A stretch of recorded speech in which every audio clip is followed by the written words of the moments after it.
بسم اللہ الرحمن الرحیم۔ السلام علیکم ویورز، آج کا ہمارا ٹاپک ہے کہ حج یا قربانی کے پیسے کسی ضرورت مند کو صدقہ دیے جا سکتے ہیں یا نہیں۔ ہم اس سوال کے جواب کو دو حصوں میں تقسیم کریں گے۔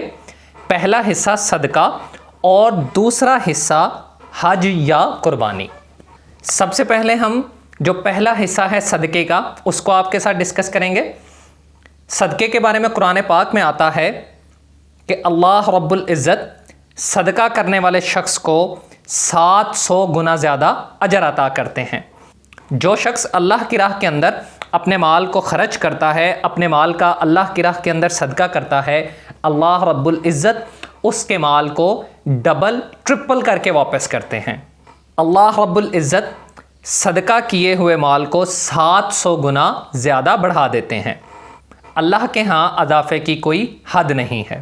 یہاں ایک بات میں آپ لوگوں کی خدمت میں واضح کرتا چلا جاؤں کہ ضرورت مند شخص کا مالدار کے مال کے اوپر حق ہوتا ہے، یعنی کہ جو ضرورت مند ہے اس کا مالدار کے مال کے اوپر یہ حق ہے کہ مالدار شخص ضرورت مند شخص کے اوپر اپنا مال خرچ کرے اور وہ ضرورت مند شخص کی ضرورت کو پورا کرے۔ مالدار شخص جب چاہے، جس ٹائم پہ چاہے، اللہ رب العزت کی راہ کے اندر جتنا چاہے اپنے مال کو خرچ کر سکتا ہے۔ یہ تھا ہمارا پہلا حصہ۔ اب ہم آتے ہیں دوسرے حصے کی طرف، حج اور قربانی کی طرف۔ قرآن پاک کے اندر قربانی کے بارے میں آتا ہے قُلْ إِنَّ صَلَاتِي وَنُسُكِي وَمَحْيَايَ وَمَمَاتِي لِلَّهِ رَبِّ الْعَالَمِينَ، کہہ دیجئے میری نماز، میری قربانی، میرا جینا اور میرا مرنا اللہ رب العزت کی ذات کے لیے ہے۔ فَصَلِّ لِرَبِّكَ وَانْحَرْ، پس اپنے رب کے لیے نماز پڑھ اور قربانی کر۔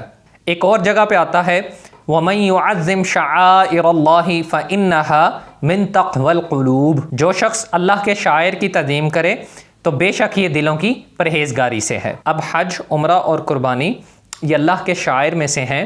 ان سے مسلمانوں کا ایک علیحدہ سے تشخص قائم ہوتا ہے، اور ان تینوں کی یعنی حج، عمرہ اور قربانی کی تعظیم کو دل کا تقوی جو ہے وہ قرار دیا گیا ہے۔ اب ہم نے کیا کرنا ہے؟ ہم نے ان شعائر کو اسی طرح سے ادا کرنا ہے جس طرح سے ہمیں شریعت اسلامیہ نے حکم دیا ہے۔ اب آتے ہیں ہم اپنے سوال کے جواب کی طرف۔ اب اگر کوئی مالدار شخص چاہے تو وہ جس ٹائم پہ چاہے، جتنا چاہے، وہ اللہ رب العزت کی راہ کے اندر اپنے مال کو خرچ کر سکتا ہے۔ قربانی اللہ رب العزت کے شعائر میں سے ہے۔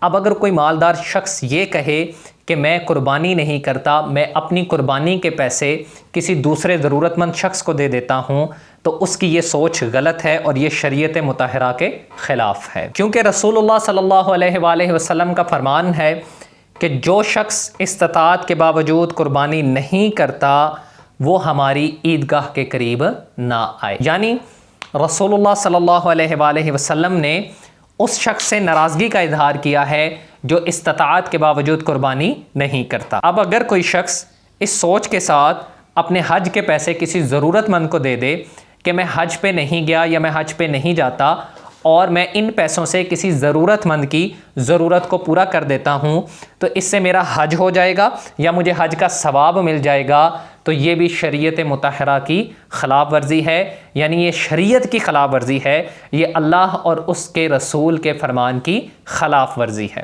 اب ہم آتے ہیں اپنے سوال کے جواب کی طرف۔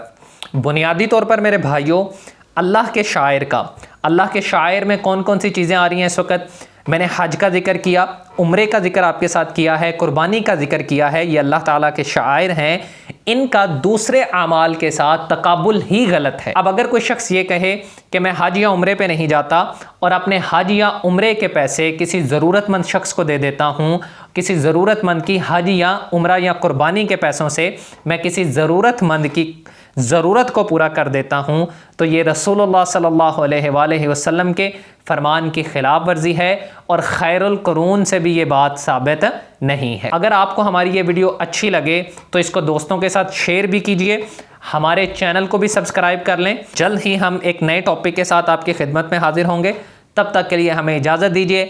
السلام علیکم ورحمۃ اللہ وبرکاتہ۔